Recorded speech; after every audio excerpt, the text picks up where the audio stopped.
What is up, people? This is Abraham Walker with Ask A Walker, your Northern Virginia real estate agent. We're going over Week 14's Northern Virginia real estate numbers. Week 14 is from March 29th through April 4th, 2020. We're comparing that to last year, the same time, which would have been March 31st to April 6th, 2019. And now we're going to compare year over year right there, and we're going to compare week over week. Before we get into this, would you please do me a favor? If you like this video, if you learned something from it, please like it, comment, subscribe to the channel wherever you see this video. Also, just want to give you a heads up. Next week's video will cover, we're going to add another indicator here. We're going to actually add closings to this indicator because remember, we started this whole series based off of the coronavirus. We're tracking its impact on the real estate market. Now that this is week 3 that we've been impacted, that we've been able to see the impact. So week 4, that means that we'll have enough data for the sold numbers to kind of reflect what's going on in the market, and we're going to bring that information to you next week.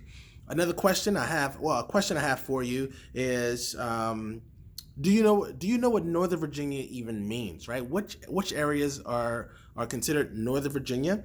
Well, it's actually 9 different counties, or 9 different counties and cities. And so we have Alexandria City, Arlington, Fairfax City.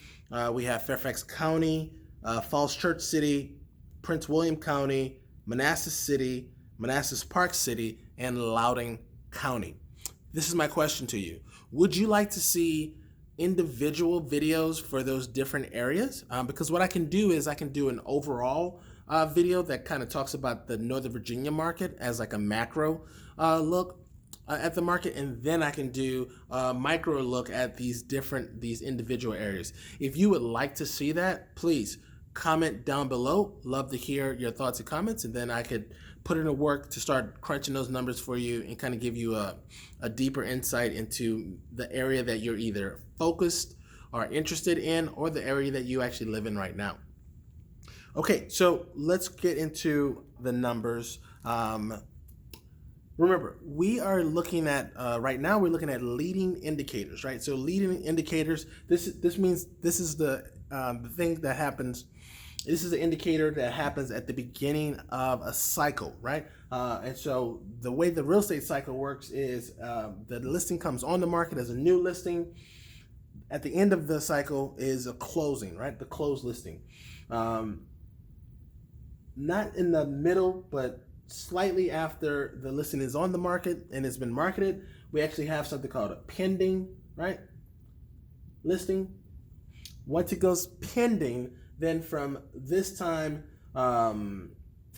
this is more or less like a lagging indicator now, because now we know that, okay, great, this property is going to either come on the market, it's going to either close, or it's going to fall out and it's going to go back into the active inventory, right? And so we are looking at this part of the transaction, and then there's one more part that we're looking at, that it's a period, it's something that happens in between pending and a new listing, and is actually called withdrawn, right?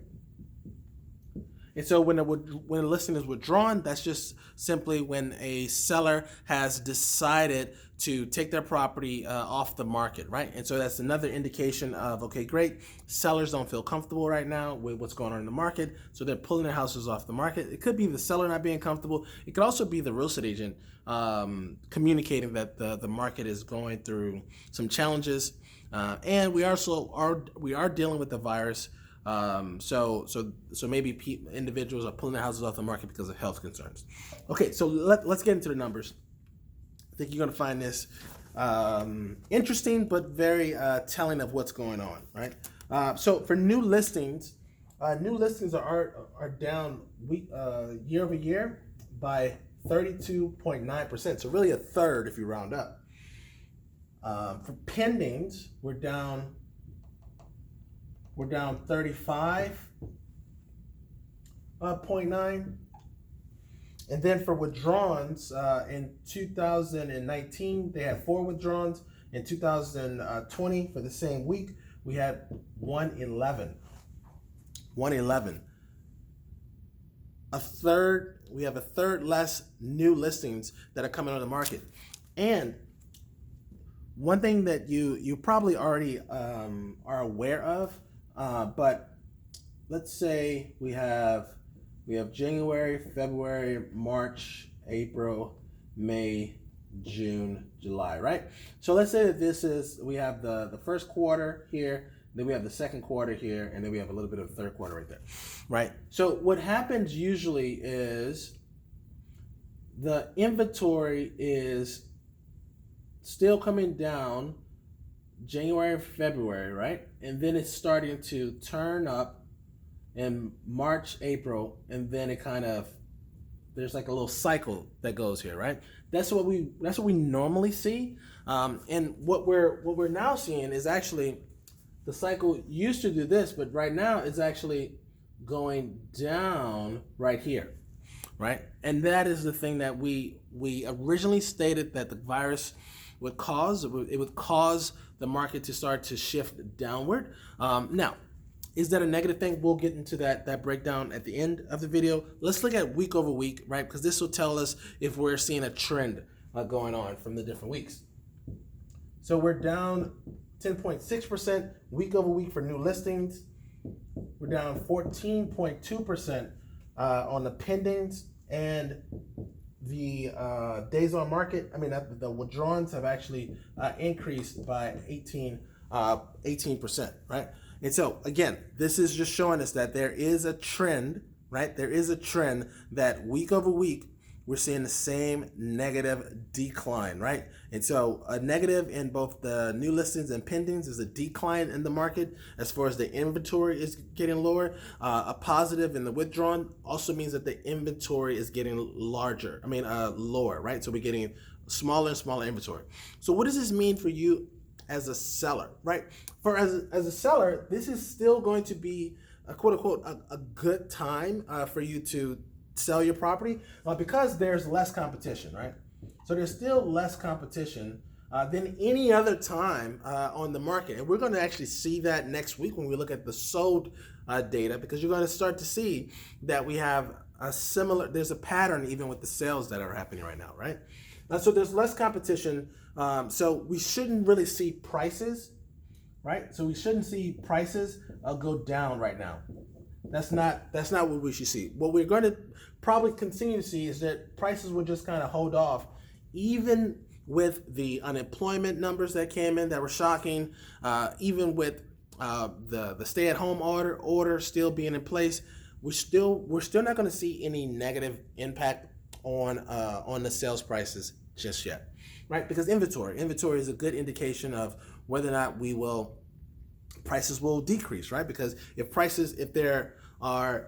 you notice this number here, that this isn't necessarily correlated, right? Because we're looking at new listings. We're not showing you what listings, the active inventory, but what we know is that as long as this new listings number keep on coming down, and if the pendings keep on coming down, then we should continue to kind of eat away at the inventory that we already had, right?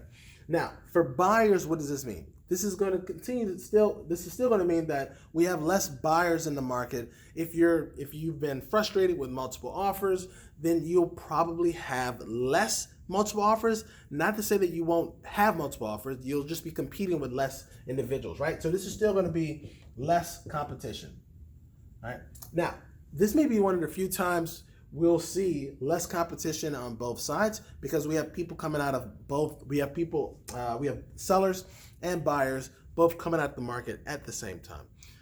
So that's your numbers for week 14. If you have any questions, please shoot me an email to abraham@askawalker.com or call or text me 703-539-2053, and I will see you on the next video.